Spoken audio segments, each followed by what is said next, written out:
Hey guys, welcome back to Bixby's Beer Reviews. So great to have you here with me again to check out another beer. Today from Charles Towne Fermentory in Charleston, South Carolina, we have Düssel, which is their German Altbier.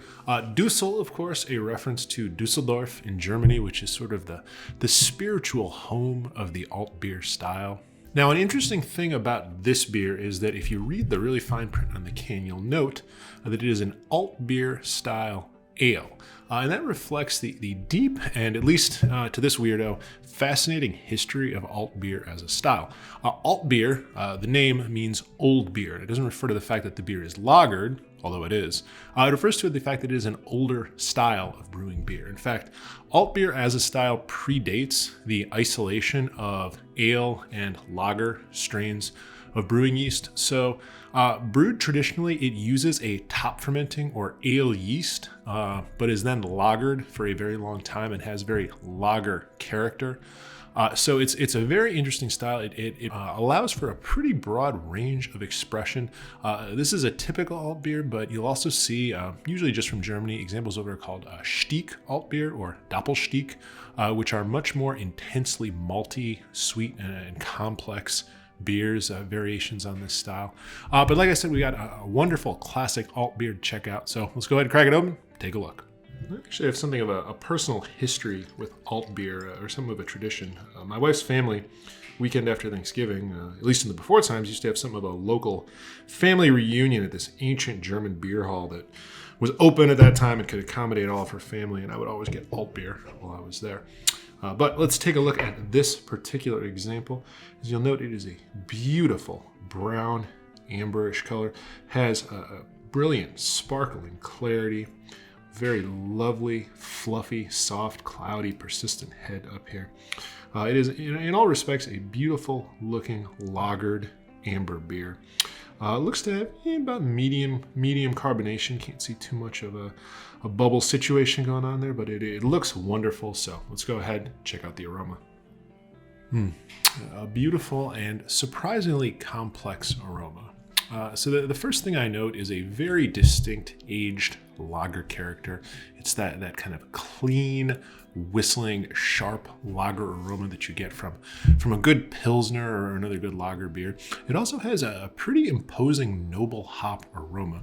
Actually calls to mind the Italian Pilsner that we checked out just a couple episodes ago. This one a little bit more towards the flowery, not quite as spicy as that one, but I'm still getting maybe Hallertau or Spalt or Tettnanger, one of those noble hops. A beautiful aroma, but it's quite well matched by a warm, bready malt aroma. Shout out to Fritz the baker over here. Has almost a little bit, I'd say, of a sort of woody character. Not that it's smoked or anything like that, but it reminds me of the cherry wood chips that I sometimes use in my grill when I pull them out of the bag right away. So it's already a beautifully complex beer. So that's what it smells like. Let's go ahead, give it a taste. Delicious and very, very refreshing.